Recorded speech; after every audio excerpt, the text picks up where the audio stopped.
Hey folks, producer Jim here from the Around the House radio show, America's #1 home improvement powerhouse. I've seen Eric test thousands of gadgets over his 30-plus years as a certified kitchen designer, and he's just dropped his hand-curated top 10 picks for 2026 that'll make your home smarter, safer, and way more efficient. Rush to AroundTheHouseOnline.com, top products, now. Click the bold names for Amazon deals and snag them before they're gone. Eric G's favorites for 2026. Your house deserves this upgrade.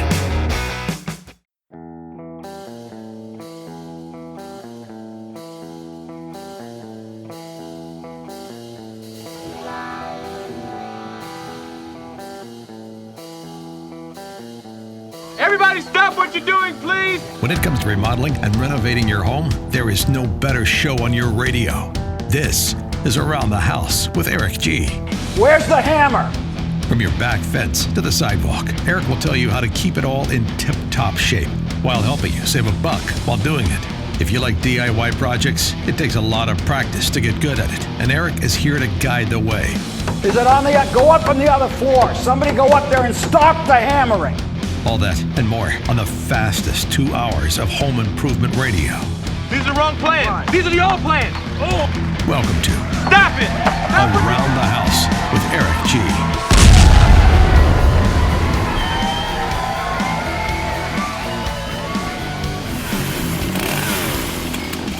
Welcome to Around the House with Eric G. This is where we talk home improvement every weekend. Thanks for joining us.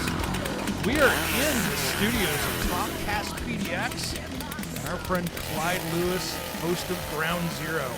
Welcome to Around the House, brother. I am so glad I'm on Around the House. It's old home for me. Hey, there I've been. No, I love doing the show because I remember the last time we did this. Did we talk about haunted houses and whether or not realtors should give up the ghost, so to speak, and say, yeah, somebody died in this house and you're probably going to be haunted for the rest of your freaking life. It was built on an Indian burial ground. You're going to get it anyway. It was awesome. Yeah. So. It's funny because that was one of those shows I'm like, I wonder how the audience is going to take it. And how they take it. It was our best listened to show. So I'm like, all right, so we're going to do this again. You know? Yeah, something. In fact, what was it? I did a show this year. I just one day woke up and said, I'm going to do a show about Lizzie Borden. Wow. And this year I did a show. I don't know why. I was just fascinated by Lizzie Borden. I was thinking, I don't know what inspired me. I don't know what told me this. And then later on, I find out that they're going to sell Lizzie Borden's house. I heard this. And they're going to turn it into a bed and breakfast. Oh, yeah, man. And I'm thinking, whoa, can you imagine staying at the house where Lizzie Borden took an axe and gave her father 40 whacks when she had seen what she had done? She gave her mother 41. Yeah. Yeah, that'd be a lot of fun. Ooh, yeah, that's like McMinimans and then some. And I heard they're also insane asylum. Hey, come to McMinimans. I can bring the axe and the X. And I also hear they're going to be doing, I think, tours of the Amityville house. Oh, wow. So because who's going to buy that piece of? Whatever. Yeah, that thing's. Yeah, I mean, go in there and shoot your family. Yeah, but the mother. Mother blood. And then again, there's another show that was on as we're talking about houses. Yeah. Paramount is doing a thing where they did an investigation of Ed Gein's shack.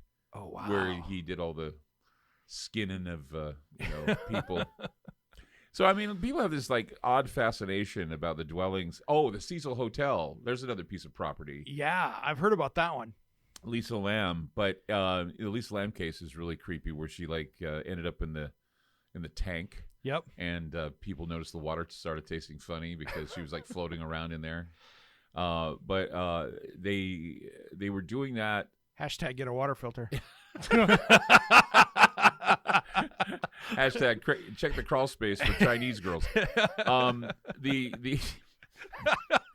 How did this wind up being so sick? This is segment one, guys. We just started the show. We just got canceled. Eric G, I'm sorry. Wouldn't be the first time.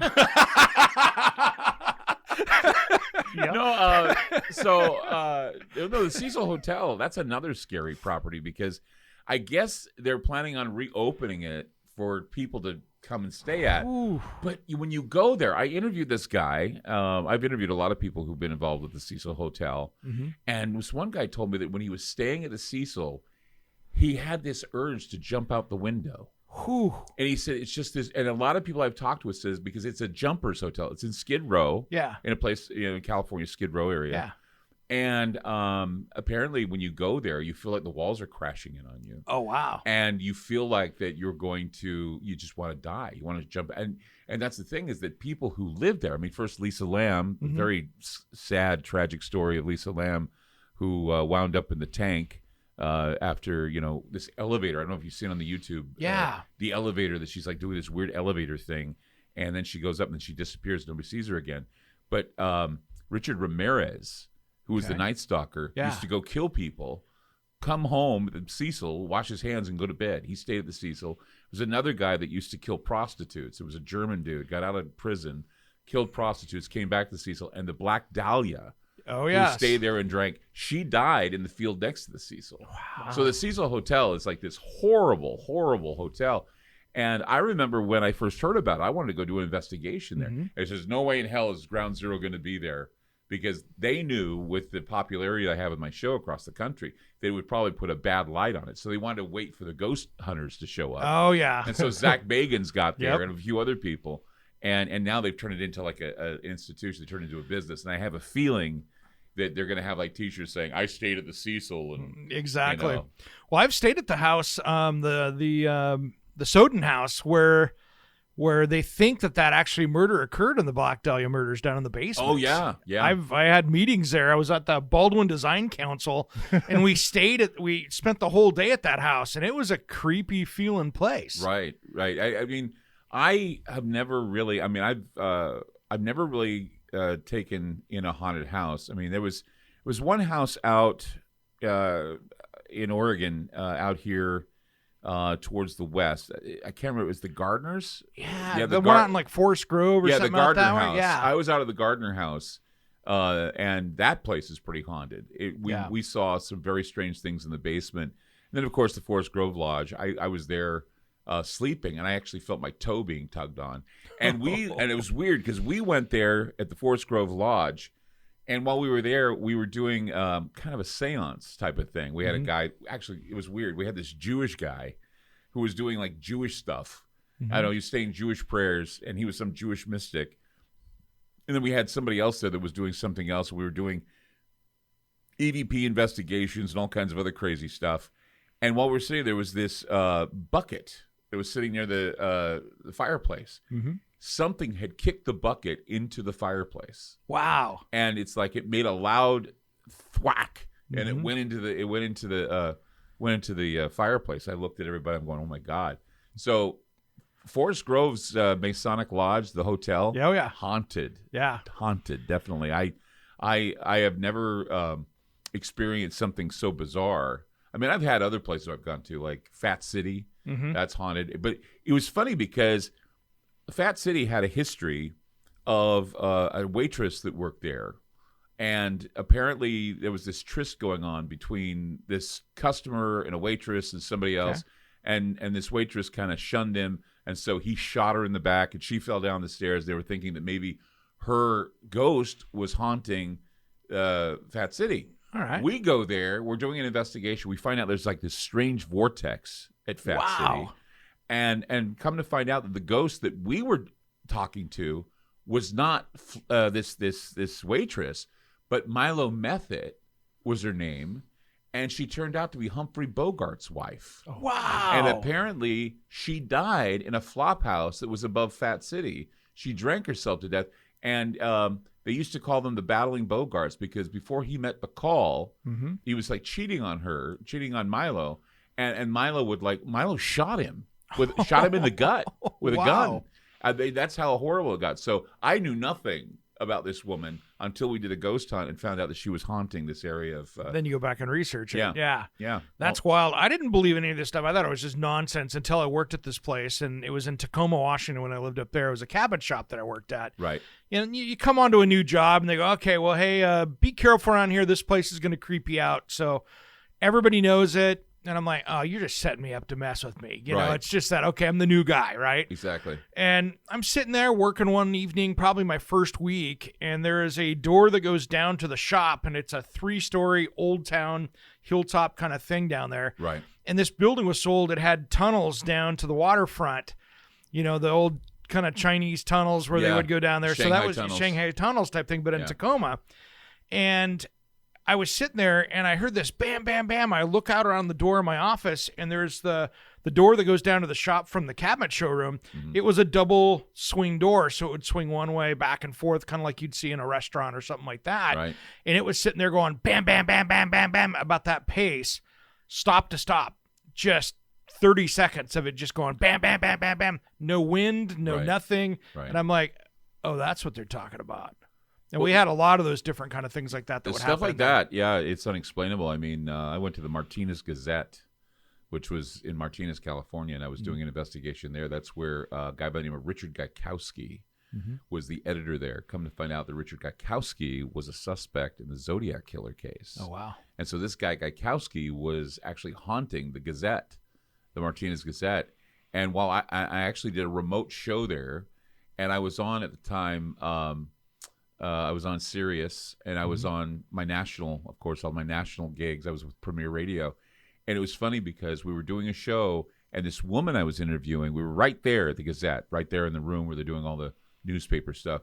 This woman I'm interviewing all of a sudden stops talking, and I have dead air. You know how dead air is? Yeah. Just hell. So she just half stops. A second is way too long. Yeah. So she stops talking, and I'm like going, excuse me, you can say against my question? She's sitting there staring at me in a trance, tears running down her eyes, just running out of her eyes.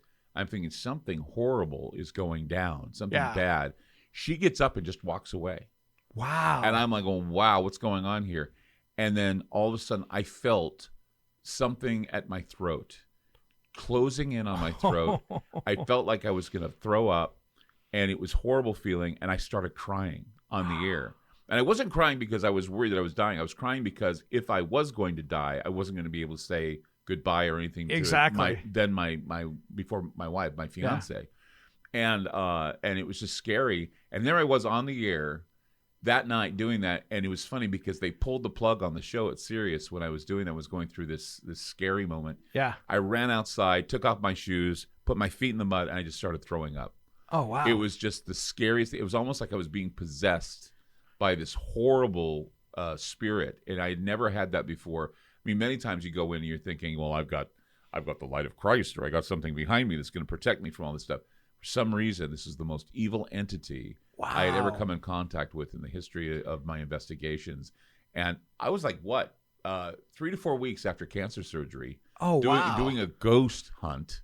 And being attacked by the Zodiac killer, which, you know, and ever since then, I swear, I look back and I say to myself, when was the last ghost hunt I ever did in a haunted house? It's been since the Zodiac incident that I haven't been out doing ghost hunts. Yeah, you're like, I'm done. That got too real. Well, I didn't really say that. I mean, I would love to go on a ghost hunt again, but, you know, I'm getting too old.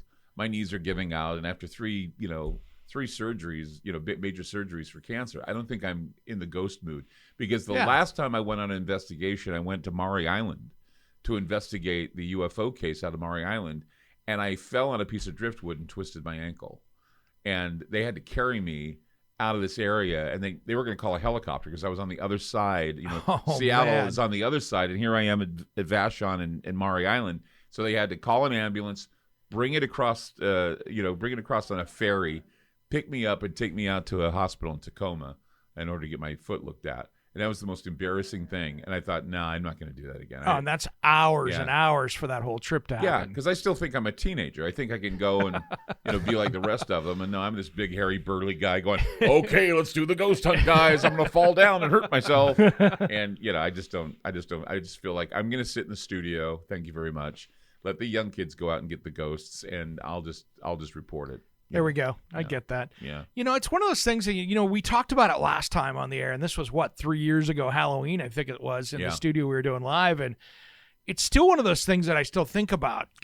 We have, what's that? You going to talk about Janine? No, I'm going to talk about this first, but we'll talk about that. I still think, how do we tell people that are buying homes, what's the history of them being haunted? Were people dead there? Right. Nobody keeps track of that. I mean, I've got one person that I actually work with that's been on the show before, and they're called Historytic Research, and they go back, and they're East Coast because they have much more history than we do here on homes, but they go back and do the whole story of a house. They research if there was any deaths there that they could find. Yeah. Who important was there. Well, everybody dies in their houses. Sure. And if we were to look at, and see, that's the thing, is one of the things that bothers me when I watch these ghost hunting shows is you hear some old guy going, well, our hotel is haunted. Somebody died here once. Well, no kidding, idiot. Really? Yeah. Yeah, if that's the case, every damn hospital's haunted and every damn funeral home's haunted. Exactly. It's trauma. Absolutely. It's if a house has murder, suicide, house fires, torture, house fires, torture, bad living conditions, children being harmed. These are traumatic experiences that certainly, I think, put an indelible mark on a home. Yeah. And if that's the case, then you need to you need to know this. One of the things I guess I can talk about on this show, since we're talking about properties and homes. Yeah. Jeffrey Epstein's ranch was just bought in New Mexico by a cult called Love and Bliss. And right now I'm looking into this group because apparently, their leader has got a rap sheet and whatever. So whoever these guys are, they're buying the Zorro Ranch out in New Mexico for some strange, nefarious reason. And so it's like, sometimes I guess it doesn't matter the reputation, of a that dwelling. precedes the home. Yeah, you'll just buy it, or you can turn it into a tourist attraction. Or like for that. them, they're just going to continue its use. Yeah, something like that. Yeah, it's horrible. Yeah, it's something to think about. You know what I mean? That's it's interesting because those kind of places sometimes attract, it seems, the same kind of people to it, and I think that's somewhat unexplainable. Right. You look at all the serial killers and stuff that have shown up in the hotel down there in California. Yeah, Cecil. Wow, what are the odds of that many people coming through that place? So you wonder, does it attract that automatically? What's the reasoning? Do you have so many times that you have more than one people? What are the odds of that, right? Sometimes that's where you have a house or a property that has a personality. Yeah. That is like a personality. That was one of the things that somebody had told me when I was doing an investigation in the Cecil Hotel was they said, you cannot rule out, you can talk about Ramirez, you can talk about Lisa Lamb, you can talk about any of the other characters that have passed through there, but you cannot rule out the biggest character of all, and that is the hotel itself. Right. And I didn't think about it, but, a house sometimes can have a character.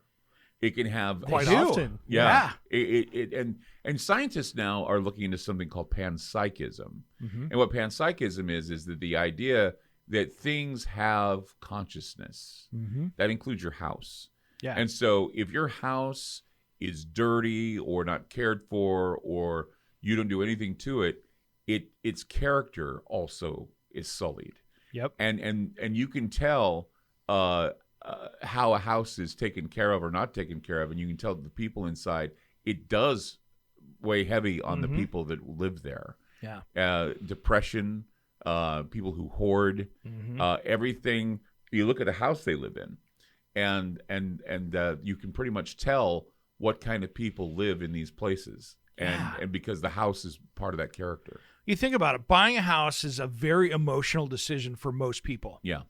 It's not, this one checks the boxes. It's not a black and white kind of thing. Many times it's, that's the house that felt good. Yes. Well, yeah, and so many times there's something unexplainable. I don't know what it is about this house, but I love this house. And that's what it is. It's the character of the house. And if you're going to have that positive experience, it's natural to think that you could have that negative experience as well. Well, I think it's because, too, we anthropomorphize everything. We make everything human-like. How many times have you given your car a name? Yeah. We want to have connections to things. Or you say, thank you for starting. Or, your house has like a character and it's almost like a person. It's a human being. Yeah. And that is because there may be some truth to the idea that there's consciousness in everything, and that there's houses speak to you, or you speak to the house, or you feel comfortable, or you don't feel comfortable in a house, because you think that something has happened here. And yes, you ask the realtor, can you tell me if anyone committed suicide or if something happened here that was traumatic?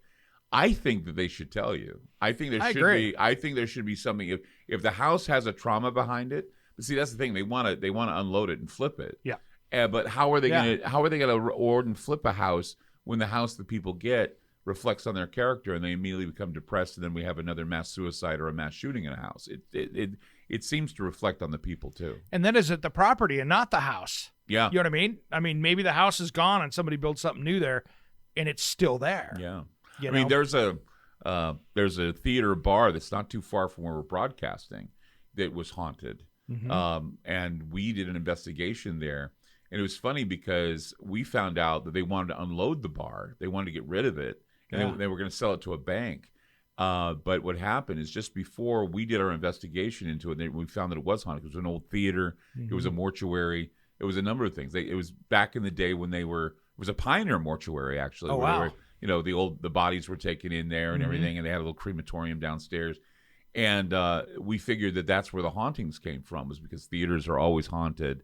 And so are mortuaries. You have all these ghosts and all these different spirits there. It's a 2-for-1 special. Right. And after they unloaded the bar, and they were going to sell it, and then the plumbing went bad. So the whole place was covered with, Oh, yeah. Yeah, just horrible. The plumbing was horrible. And then a bank moved in. And the bank didn't last more than 6 months. And the reason why, they said something was wrong with the property. And I can tell you now, you can drive by that property and no one is there. That property has been empty since the bank was there. Wow. And I'm not going to mention it because I don't want to, get a lawsuit at you. Exactly. But it's true. Sometimes you just can't unload a property because it has too much trauma in it. Yeah, that makes sense. Yeah. I mean, it makes sense. And, you think about it and you look back, especially in areas, on the West Coast where we're at, we only have got, 150 years of a lot of history here. Right, exactly. In most areas. But you get onto the East Coast and you've got 300-400 years in places. That's pretty common. So, well, there are a lot of, I think that one of the things too is that before, like you said, we have about 180, not even close to 200 years of heritage here in the state of Oregon. But there are places that were on the coast that, of course, were during the Barbary times. They call it the Barbary Coast times, or the barbarism, where the pirates and a number of other people were murdered at these old dwellings that were on the beach. Some of them were lighthouses, some of them were something else. And, and that's one of the inspirations for the movie The Fog was, it takes place in an Oregon town, an unnamed Oregon town on the beach. And what it was is the founders had a celebration every year. And the place was haunted because the founders actually allowed for a bunch of lepers to die on a boat. And so every one of those dwellings on that little port town were haunted with the dead lepers. And I just thought it was kind of a strange story that the whole town was haunted. Yeah. So yeah, I mean, there's a big story about that. That same kind of story though happened up in Vancouver, BC, where they left them on a boat out in the middle of BC. If you've ever visited Vancouver, there's a whole monument depth there where they came in on a boat and they went, nope, you're staying out there, and they all basically starved to death out on the boat out in the sound there. But, yeah, that's horrible. But still, I mean, that's the whole point. I think I'm trying to make is that it's trauma. Yeah. It doesn't matter if someone died there. It matters how they died, or it matters whether or not there was long-term trauma in the house. Or, again, you need to find out if it was buried or if there was an Indian burial ground. I mean, Poltergeist is probably the well-known story. Sure. We moved the graves, or we moved the stones. We didn't remove the bodies. We just moved the stones. And that's something that I think, too, that's a very big lesson in, if you're going to buy a house, make sure you know what's there. Well, you think about it. I mean, across the U.S., we used to have mental asylums, right? That was something that was all over the whole place. Yeah. And when President Reagan kind of killed that back in the day, now we've got all these old buildings that are sitting there. Yeah. And it would make me personally really nervous if somebody came in and says, I'm tearing this down, I'm redeveloping this spot, because many of these places have, 100 years ago, they just went out there and had people digging holes. There might not have been gravestones there, but it's all unmarked graves. It's all that kind of stuff. Right. I wouldn't want to buy my suburbia house there. There's I don't know if you've seen this. There's a new, actually it's not that new, but it's been out for a while. It's called Them. It's a TV show. I believe it's on, I think it's on Prime Video. Okay. And it's about the redlining home stories of Compton. They say it's about redlining, about where they used to go, the Jim Crow laws in all these places. They invited Black Americans to move to Compton, and it was mostly white, a white area, and so they'd kind of like pepper the place with these Black Americans, and it would cause trouble. But in this TV show, it was funny because the TV show is a horror TV show, really terrifying show. Wow. Because in that area, the entire area, there was I guess in the old days, there was, I guess, a number of people from Oregon that came in and settled in this area. And there were two black slaves that escaped and came out there. And the story was the entire town caught fire. And it was because they were lynching black people that would come in. And so what was odd is that they would move into these homes, these black couples and families, and they'd be haunted because of the nature of what happened there beforehand. And so like the white people were in like this trance, and the black people were being tormented by this priest that wore a black hat, kind of like something out of Poltergeist. Yeah. And it's because of the fact that they built over, Compton was built over this place where all of these black settlers were murdered. Oh, wow. And I thought about that Vanport. Thought about that area of Vanport. And I'm thinking, I've been out there at night, and that place is haunted. And I'm thinking, is there anything built out in that area in Vanport that may be haunted? I mean, what is there? The Raceway out there? The Raceway's out there, but I mean, there's also the Expo Center. Yeah, I'm trying just to think. wondering if those areas are pretty much haunted because, it just Vanport. I was there at the Vanport train station. I accidentally took a wrong train and wound up in the middle of nowhere. Dark, cold Vanport at night. Wow. All you hear are the frogs and the crickets near the swamps. And you're standing there going, this is where a lot of people died in a huge flood, guys. I don't want to be out here. So, yeah, I mean, it's about trauma when you're thinking about a location. That's its own indie movie out there. Yeah. Hanging out at Vanport. Stuck at a train station at Vanport. Middle of the night. Middle of the night. One of the most interesting questions I had from 3 years ago that people were asking was, okay, and I had a lot of listener feedback that were great questions. And the interesting one was, okay, so I bought a house that's haunted. What do I do? And that to me is always an interesting, very open-ended question because there's going to be 100 different reasons you could come up with different things. Mine was, well, you could market it. I mean, tours. No, I knew a guy that said that he wanted to take out a house. I'll buy your haunted house. Because I don't know why he just thought it'd be kind of funny to do that. Well, my answer to people who say, well, I have a haunted house, now what? Say, well, are you okay with that, first of all? Are you okay with the fact that you have a haunted house? Are the spirits that are in your home or the poltergeists that are in your home, are they bothering you? Are they like pests? Yeah. If not, you live with it. Yeah. Do you want, and one of the things that doesn't hurt, and I come from Utah, which there you had the Mormon influence. One of the things that was always done with a house was that if you bought a house, you would call in a bishop or a priest or someone from a religious group to come in and bless your home. Yep. And they would it was almost like an ordination of the house, saying, we'll dedicate this home to you and blah, blah, blah, and then whatever trauma or anything that's happened before. So if you really want to have a guarantee, and I know maybe somebody out there is going to really say, well, okay, I need to have a guarantee. Bring someone in from your church. Bring some clergyman in or a priest or a bishop. Have them do a dedicatory prayer to your home because it is your sanctuary. Yeah. And if you're a believer in God, if you're a believer in, the spiritual realm and whether or not, evil spirits could haunt your house, it wouldn't hurt to have a home dedicated to God, or that it's a house where you're going to go and you're going to rest and you're going to find comfort and healing in a home. I have no problem with that idea. Good answer. That's interesting. Yeah.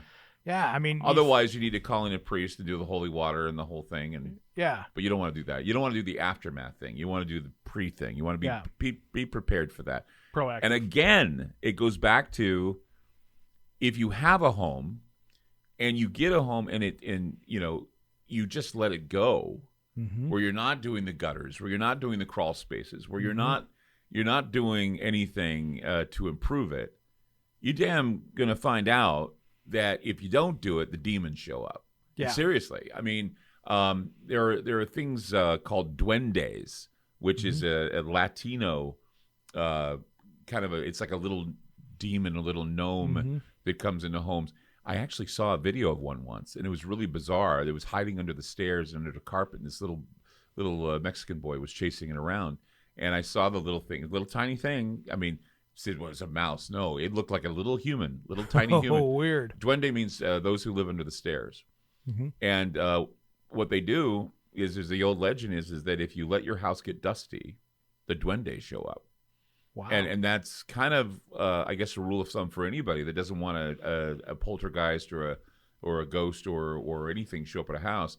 Let the house be neglected for a while. Let mildew and mold build up. Let all that stuff happen, and you're damn going to have ghosts in your home. You're going to have demons, or you're going to have things that are going to make your life a living hell. And I mean, you can put superstition behind it if you want to, but it's just common sense. Don't let your home go to the point where you're finding yourself in a situation where you're constantly having to deal with plumbing. I mean, plumbing, of course, but dealing with other things that are going to make your life hell in a home. Oh yeah. Yeah. One of the most interesting questions I got that was probably the strangest one too was this lady who was a listener back then. I can't even remember her name, but she had emailed in, and she said basically, hey, my kids, I caught my teenage kids playing with their hot topic, and they probably didn't buy it there, but that's what she's saying, Ouija board in the bedroom. Should I be worried about that? Well, Ouija boards are not toys. Yeah. And I always tell people that. But Ouija boards are also, they get a bad rap. Okay. And I say that meaning that, I don't think kids should be playing with Ouija boards. In fact, I've always said that if I die and God gives me a duty, I would like Ouija board duty. It's like, God, can I go have Ouija board duty? Can I go and scare the little teenagers playing with the damn Ouija board? Exactly. Just stand around and do crazy things to them. Make the little thing go back and forth, scare them. Spell out, go back to school. Yeah, put me away. Put me away. Don't play with me. Yeah. But the thing about Ouija boards is they're tools for occultists. And, but they peddle them as a parlor game. And a lot of it has to do with what is called automotor responses, which means that when you have your hands on the Ouija board, the hands basically, you're moving it, but you're moving it because it's your body doing it. It's like it's kind of a conditioned response run by the subconscious mind. All right. So that's why kids should never touch a Ouija board. Yeah. Because they're asking questions like, when am I going to die? And then they end up drowning in a pool, or they wind up in a tank at the Cecil Hotel. But, they I'm sorry. They shouldn't play with it. Yeah. Okay, kids shouldn't. I don't tell people don't do it. It's your choice. But you can get something called voluntary entrapment, where you're, wanting to find out the future and you're wanting to do this all the time and you're obsessed with it. Children should never play with the Ouija board. And if they do play with the Ouija board, I wouldn't think that anything is going to happen, unless they decide they want to conjure Beelzebub and he shows up and he's there, wanting to charge tickets. He's hanging out on the couch with the remote. Then you got a bigger problem. He's hanging out on the couch with Bigfoot and Jim Morrison. I look at Ouija boards as kind of like, it just depends on what happens. I mean, if the kids come out with their eyes rolling in the back of their head and they have floating up off the ground, and they're hooked on demonics, they're reading everything backwards, I would say yes. Isn't that a new program where you could learn to speak that way? Hooked on Demonics? Hooked on Demonics. Hey, ever since the kid got on Hooked on Demonics, he floats. Yeah, look at his head twist around. That's great. Just $19.95 in 3 easy payments. 3 easy payments. Your kid can learn how to read backwards. Now, there's just like the album. There's nothing wrong with kids being intrigued by the paranormal, but do actual research, or at least intrigue. Get your kid to do actual. I mean, if they're research. cutting the throats of chickens in your house, I don't think that's going to be a great thing. But I mean, you're on the road to serial killer, most likely. That's at that right. point. I mean, if they're pulling wings off flies, be aware that they're cruel. Yeah. But yeah, I mean, I think people like to. It wasn't the Ouija board was nothing. It meant nothing until the Exorcist. Sure. And when Captain Howdy showed up and Linda Blair urinated on the rug, that was the end of it. Yeah. But most of the time, I wouldn't worry about it. Yeah, I always just looked at it as like you don't want to open up doors to anything you don't want to open up to. No, if you want to make a phone call to Satan, Satan's going to answer. So don't make a phone call to Satan.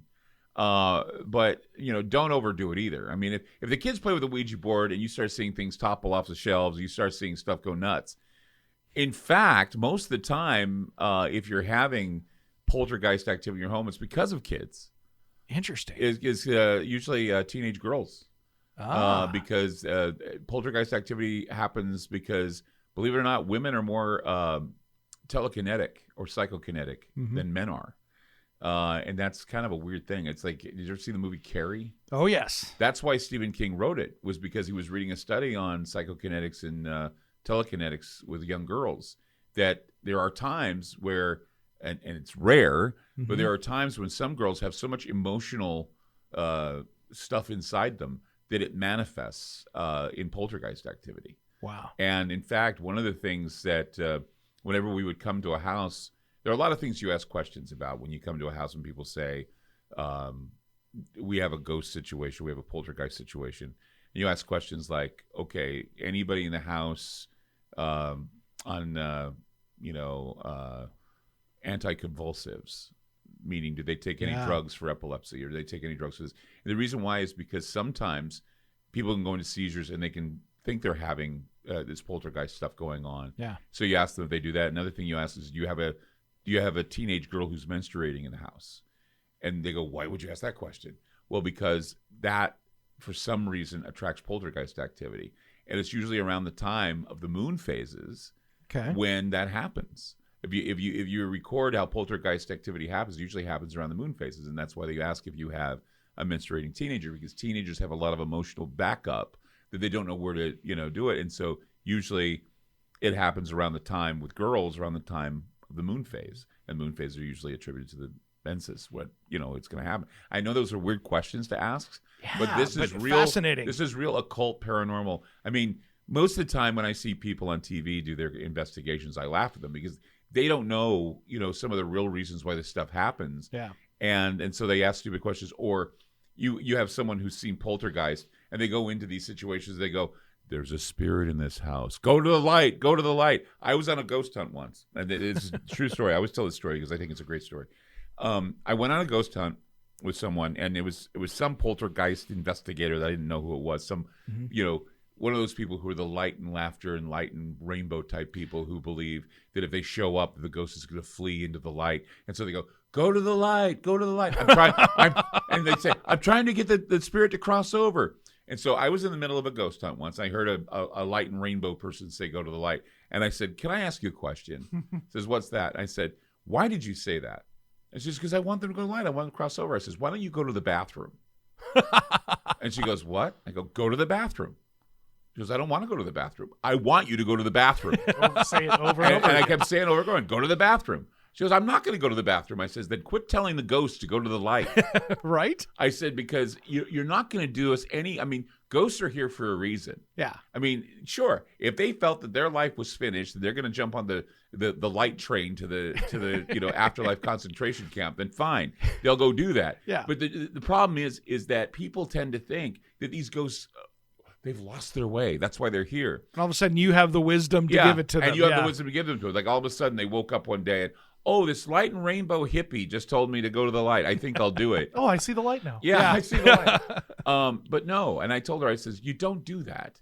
And the reason why you don't do that is because most ghosts, if they're here, they have something to say. They're tethered here. They're here because they either have to tell you that somebody killed them, or unfinished business or, record them or what have you. They're here for a reason. And so to tell them to go to the light is just insane. Yeah. And that's why, when they say, I help spirits cross over, I go, really? Really? Yeah. Really? Sure you do. It's like pray the gay away. It doesn't happen. These ghosts, that doesn't work yeah, either. that is, no. It's like pray the ghost away. It doesn't happen. And I always tell people too, and this always ticks people off, Jesus is the bleach for most ghosts and demon appearances. If you raise your hand in the name of Jesus and rebuke, chances are the ghost will go away or the demon will go away. They're like, party's over, we're out. Right. But now we live in times where demons are conjured in there's something called a jinn. I don't know if you ever heard of a jinn. A jinn is like genies. But the thing is jinn are conjured.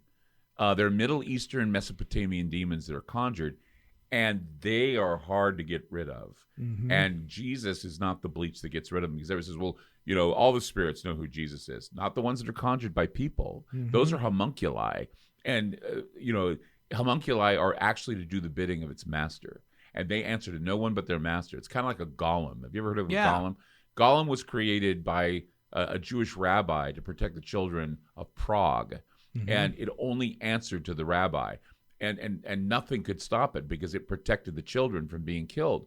Well, if you create a homunculi, and you do so, there are many horrible ways, which I won't go into on the air, where they create these things. It's like when they make a spirit cake or something like that. This is stuff that's created by man, and these are conjured by the dark archetypes inside the human mind and inside the collective unconscious, and they do not answer to anything. They are the worst, and chances are, if you've unleashed one, you're not going to be able to. I knew a guy who found a gin jar. Gin jars are usually buried in like the South, the Appalachians and the Smoky Mountains and all these areas. He found a gin jar. It was near a graveyard.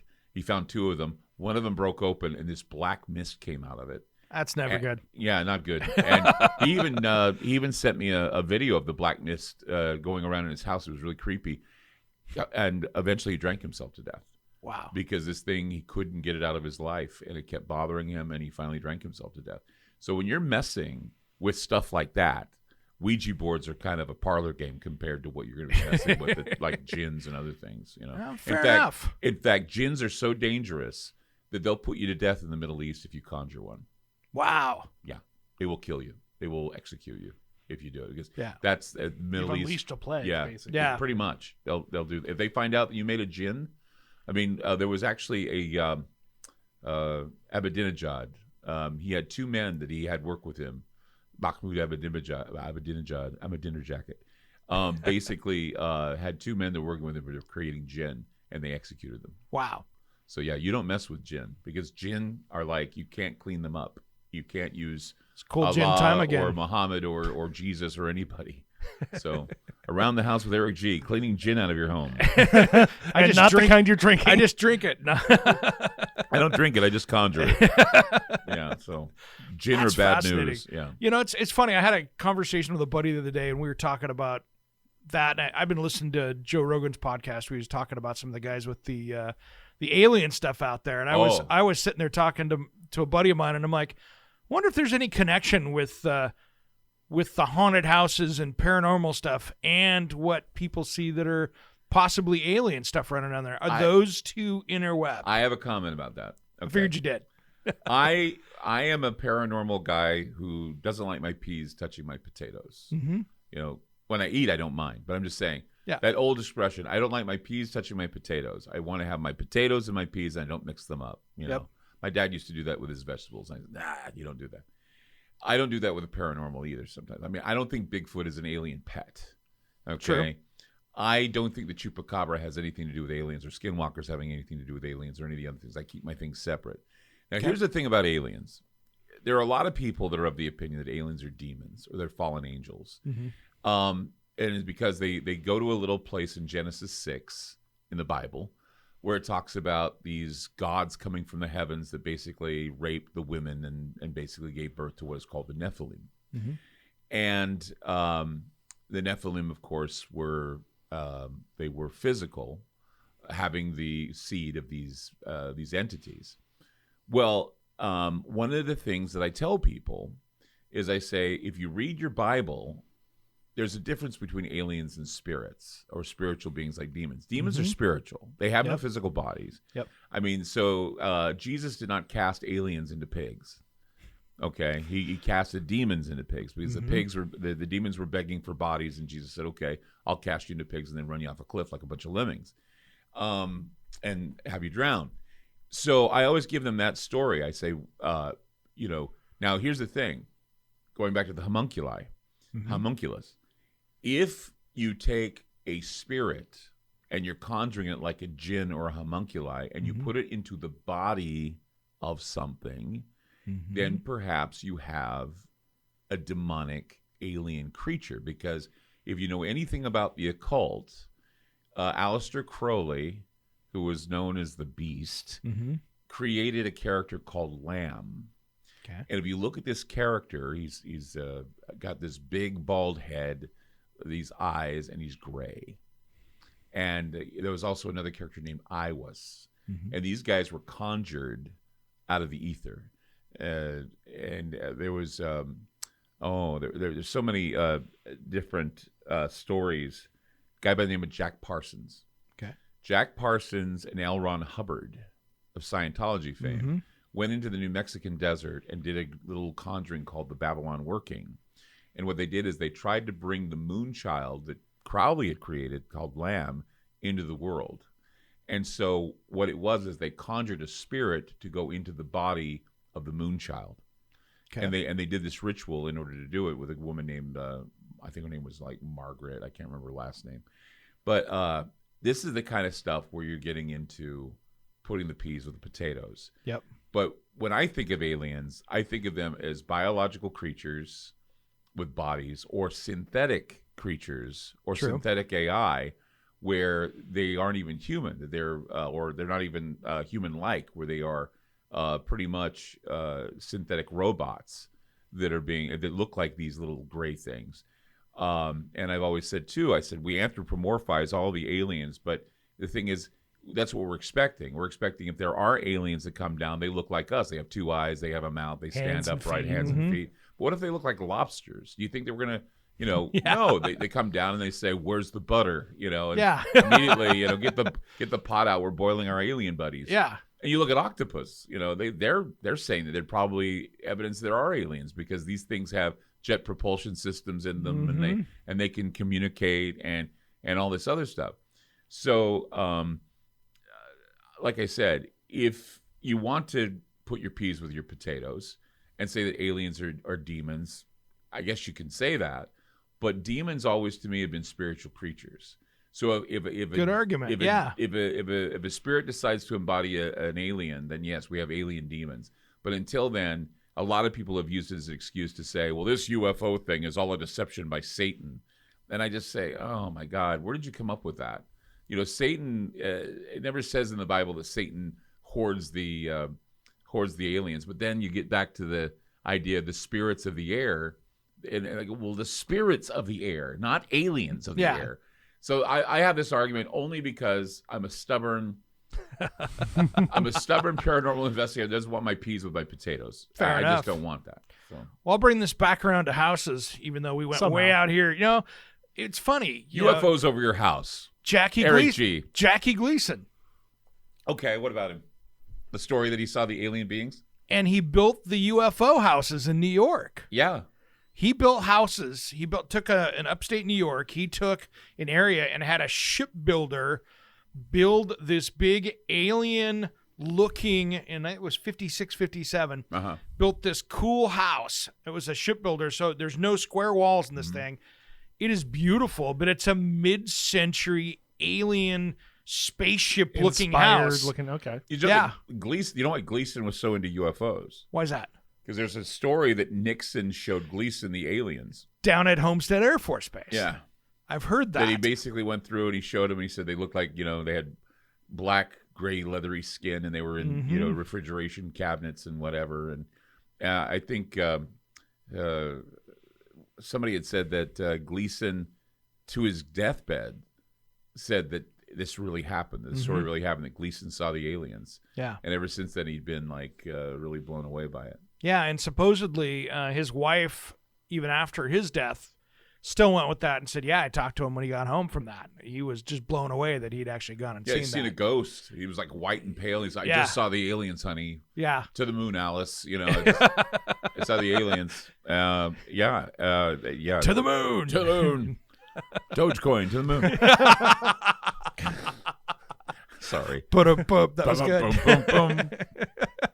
Sorry, it's dropped now in value. Clyde Lewis said to the moon. It was $1,000 I just lost. Yeah, exactly. So, yeah, don't buy your home with Bitcoin. It'll be the most expensive house you'll ever buy. Absolutely. So, that story, as always, those are some of the stories that get overlooked a lot. When you go through the alien UFO lore, some of the people who have said, this has happened. And I don't know if your audience knows this. I'm sure many of them, if they listen to Ground Zero, they know this. But in June, they're supposed to, by law, President Trump put into law that they're supposed to reveal the truth about these UFOs, or the UAP they call them. Yep. Because they want to handle they want to be able to own the narrative. But then there's I guess an investigative task force that the president hired to do the investigation apart from this other group that's doing the investigation. All right. So we may not find out the truth. Yeah. Because, President Biden was asked about UFOs when he was meeting with, I think, the Korean prime minister or something. And he said Barack Obama had said that he's seen the videos and he believes that they're real. What do you say? And he goes, well, ask him. And that's what he said. Yeah. Biden hates these UFO questions. Yeah. He doesn't want to talk about it. He feels awkward about it, probably because he doesn't know. I remember Trump was asked at first. He acted like he knew everything, and then he kind of backed off and said, well, I don't believe it particularly, but if our men and women in the Navy have seen these things, then we need to investigate them. And then he signed into law that we should investigate them. Yeah. So hopefully that'll be honored, because I know a lot of things, like 15 different executive orders were like signed off, and some of them were to rescind some of Donald Trump's policies. And so I'm hoping that the UFO thing isn't one of those things, because I'd like to know what they thought. But, it could be like everything. Every time the government is challenged, from Blue Book to now, they've always come short. They don't tell you anything. And so it's like this big deal. The U.S. government as well, they are not ones, people in the U.S. government are not for sticking their necks out and documenting something that maybe their boss is going to see that's going to make them think crazy. Well, no, but recently we have seen like people in the military that have come out. Some of those videos are freaking amazing. That say they come like right in front of them and then boom, disappear out of nowhere. And these are people in the military. So like that TikTok. Yeah, TikToks. Yeah. Yeah. I interviewed Ralph Blumenthal, who was the editor of the New York Times that broke that story, and he was amazed. And the thing is that every one of us, most of us, have a little bit of exposure to the whole UFO story, the mythology, the legends, all this stuff. And when it finally made the New York Times, people started paying attention. It made 60 Minutes last week. So, and then of course, everybody from The View to Ellen to whomever, Tucker Carlson, all talking about it now. And it's so funny to see these journalists try and make heads or tails of these stories and realizing that they know absolutely nothing about them. No. Anything from Area 53. Yep. What? Yeah, Area 53, 51, you idiot. Because somebody was on The View, and I think it was, what's her name? Hostin. I don't know her first name. Sunny Hostin. Saying, oh, I'm so into this. I love the UFOs. Area 53 and Roswell. And Megan McCain is like going, Area 51, Sunny, 51. Some producers in her earpiece going, what are you doing? Yeah, you're the producer going, 51, you moron! Yeah, and my dad used to go down there. Area 51? Yes. Oh my God. He was. I've never been there. My dad used to go down there when I was a kid. He worked for Department of Energy. Oh. Yeah, he was high up Department of Energy, high security, and a little CIA. He was national defense stuff. Done the nuclear physicist type stuff. Right. He had taken astronomy with Carl Sagan. In Arizona, so he was in that group. And he was doing monthly trips to Las Vegas. And he'd always, when I was a kid in high school, he would always say, I'm going fishing at the lake. Now, he couldn't tell me what was going on. Right. But he'd always be flying into Las Vegas. Janet flights out to Area 51. You got it. riding the bus. Yep. Getting on the short bus. He would take the Janet flight out there. So he would tell me where he'd park. And the first time I went to Vegas, I was in there, and this was 30 years ago. He's like, oh, drive in behind back here over by the hotels and go back in over there. There's a quiet little parking area back there. And then you'll see the flights. The Department of Energy used to be the Department of Nuclear Energy. Yep. Ernie Moniz. It was an Atomic Energy Commission originally. Atomic Energy Commission, yeah. Ernie Moniz, who was head of the Department of Energy, was on Chelsea Handler's show. Mm-hmm. And they were asking him questions about the Upside Down because of Stranger Things, the TV show on Netflix. And they were saying, she was asking questions, says, well, have you seen Stranger Things, and what do you think about the evil Department of Energy that's basically going to this place called the Upside Down, which is a different dimension? And he says, first of all, I've never seen the show. Second of all, we are doing work in other dimensions. Wow. And everybody's like, just flat out. Just you hear the crickets. Everybody's like shocked. Yeah. And he says, yes, we are. We're basically doing work in other dimensions. He says, we are exploring other dimensions. And he didn't go into much detail, but he says, yes, that's what the Department of Energy is supposed to do. And that just right there. Bing. Well, you think about it, and I know we're way off the topic of homes here, but it's an interesting thing. If you look at the oversight of, like, the CIA, there's all these people with classified that are watching in that. Yep. Department of Energy doesn't have that. So if you're going to hide something, you're better off to go over and put it in the Department of Energy than you are in other departments. Yeah, because they can't investigate private companies who have all this information. It's like, I always tell people, you want to know about the UFO secret? You want to know about that? Well, take a look at Martin Marietta. Take a look at Boeing. Take a look at all these companies the Skunk Works, all these companies that basically are in the Pacific Northwest. Where were the first UFOs sighted? Not in New Mexico. Nope. They were sighted over Washington State.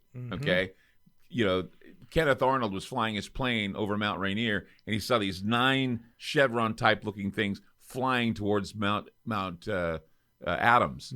And it's like, okay, figure that one out. And then Maury Island, the Maury Island affair, where, they see these UFOs over Maury Island, and it's like dropping, when they say slag, onto these boats.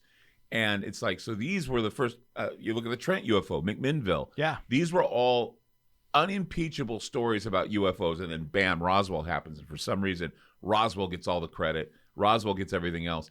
But see, this makes you wonder about when the technology was discovered and whether or not the technology, and there's always that rumor that the Nazis had the technology long before we did. And then after World War II, post-World War II, when the Nazis came over in Project Paperclip, that they gave that information to our people, and they basically filtered it in through the airline companies. They filtered it in through different companies that create these supersonic weapons and aircraft.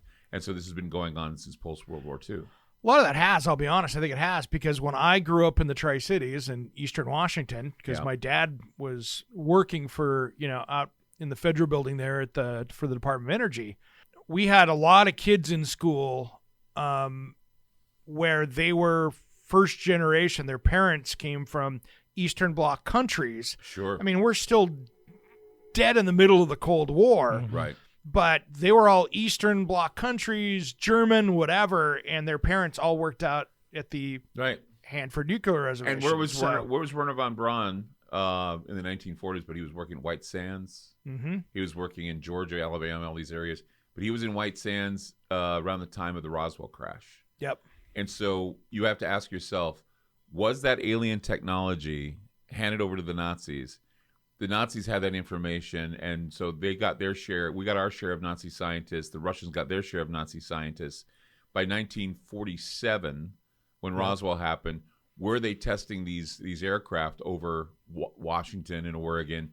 Were they testing them in New Mexico? And did that thing that crashed there, was it alien technology, but it was crashed out there near Roswell because they were trying to get it to go into the stratosphere, and it crashed. Yep. And that whatever is in there, whether they were still working with the little green men or little gray men is anyone's guess, but maybe that's what was going on. We don't know. And that's why ever since the Roswell crash, we have lived in this time of the UFO alien type of thing where science fiction and comic books and space age stuff has all been a part of our lives.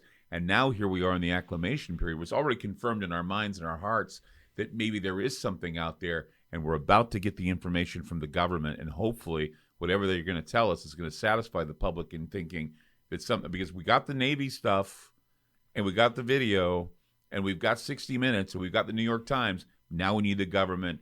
Otherwise, we're going to have to wait for them to land on the White House lawn, and I don't think it's going to be happening anytime soon. Nope. I've been watching we'll wrap this up with this one here. I've been watching this new show on NBC called Debris that's been interesting. Oh, yeah.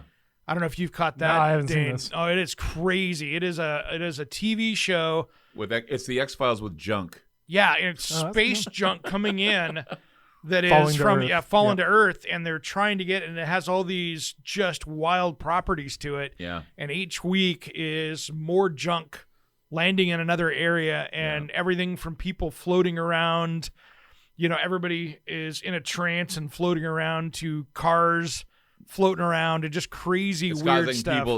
Affecting people. This alien detritus is flying through the air and coming to Earth, and it's affecting people in the way it is. But, have you ever noticed now just how much of that stuff is coming true? We're hearing about Chinese rockets crashing and SpaceX exploding over Washington. Multiple times. And, and now Starlink. And we're seeing those Musk out there. all of a sudden turns around and gets a rocket to land on its own floating pad in the ocean, and then he's got Starlink coming up. Yeah, so we got all this stuff going on, and it's just an acclimation process. You got to have your science fiction acclimate the people for the big reveal, for the truth hit. But the truth that's really bizarre is that when I started Ground Zero 25 years ago, I always thought that announcing that aliens existed or that UFOs were real would be a big deal. I have a feeling come June when they announce it, no one's going to care. Yep. They're just going to say, okay. All right. Yeah, we know. Yeah, we know. We're well conditioned for that at this point. I don't think anybody's going to be shocked. Maybe some people will be shocked. There's always... Yeah. In today's age, people being shocked over nothing? But I mean, we just got over COVID, right? And we're just getting out of that. And now the next thing is that, how about that UFO? I saw that cartoon the other day. Hey man, I'm taking off my mask. COVID is, COVID's about done. And then some guy goes, well, look at that UFO up there. It's true. I mean, the next phase is, I believe that the next phase, two things we need to think about in the next couple years will be cyber attacks and UFOs. Yeah. These are these are coming back. Cyber attacks are going to be huge. We've got to be prepared for that. But I think the UFO thing. Yep. I think exotic weapons from different countries, whether it be China or Russia, are going to be on our minds. Exotic weapons from space. Yep. And space warfare, SDI, Star Wars. That's the new stuff. Yeah, it's all coming back. Yeah, my dad worked on the original Star Wars stuff back in the day. All right. So he was part of that program before it got killed. Yeah, but, Star Wars, super soldiers, transhumanism, all those things are going to be our future. Yeah. Crazy. Clyde Lewis, thanks for coming on today, brother. Oh, gosh, it was a pleasure. I love We'll do this again. It's always fun. I hope so. Thank you very much for having me on. Real quick, let our listeners know where they can find you. You can find me at groundzeromedia.org, but what's very important is that since we have made the move to KPAM, a lot of people are having a hard time finding us. So we have a little, what we call digital playground called aftermath.media. We also have aftermath.fm. It's kind of the aftermath of what happened when we made the big move. What it is a subscription to a online library. And there you find my shows that are available without commercial interruption. You find library documents of things that will prove your little conspiracy theories. If you want to if you have a problem convincing people, we have documents. Some of them are unsealed by the CIA, and others we have them there. We have videos, anything from B movies to research videos. We have study groups, meaning that some of the famous conspiracy writers, we have like library sections where you can read and some of their material, and here's some of their material. We got my shows, we got other shows that we consider to be Ground Zero friendly on their podcast. We have our own digital, our own social media network. It's kind of like a Facebook forum, and we have a chat room. So we got all kinds of things available, and it's about $10 a month to do it. Super affordable. Yeah, it's really affordable, $10 a month. And we also have deals with yearly subscriptions where you can get it for less than $10 a month. Nice. So, I mean, it helps the show. If you subscribe, it helps the show a lot. We have tech support all the time, 24/7. In fact, we did it to save it because a lot of people who are like me who talk about controversial things get censored on the internet. Sure. So we moved everything that we have to the North Pole. Nice. Yeah, our servers are sitting there on the North Pole. Perfect. Like, it's kind of like you move your seeds to the North Pole, you move DNA to the North Pole. Ground Zero is now at the North Pole. So Perfect. hopefully no Russian's going to get us, but we're dealing with stuff. But it's pretty good. Awesome, man. Thanks again. Thank you. Special thanks to Clyde Lewis for giving us the time for the interview today, and thanks for listening. Make sure you catch the podcast anywhere you catch podcasts because, well, that's where you can catch this show all week long. You know what time it is? I'm wrapping up. You got it. I'm Eric G. I'm Dane Potter, and you've been listening to Around the House. Around the House with Eric G is produced by, designed by Eric G, in association with Salem Media, and distributed nationally by the Sun Broadcast Group. All rights reserved. Copyright 2020, designed by Eric G. We will be back next week. If you missed part of the show, check out the podcast of all of our shows at AroundTheHouseOnline.com. Remember, measure with a micrometer, mark with caulk, and cut with an axe. Thanks for listening to Around the House.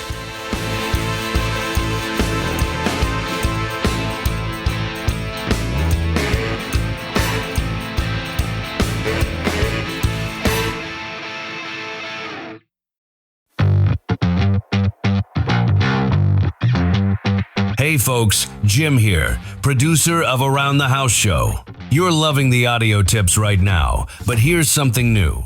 Our full-length episodes and expert interviews are now on YouTube as video, so you can watch the demos, tool close-ups, and guest interviews, or just hit play and listen like a regular podcast. Just search Around the House Show on YouTube, hit that red subscribe button, and turn on notifications. It's free. And you'll get the best of both worlds, visual how-tos when you want them, audio when you're on the go. Don't forget to subscribe on your podcast app too.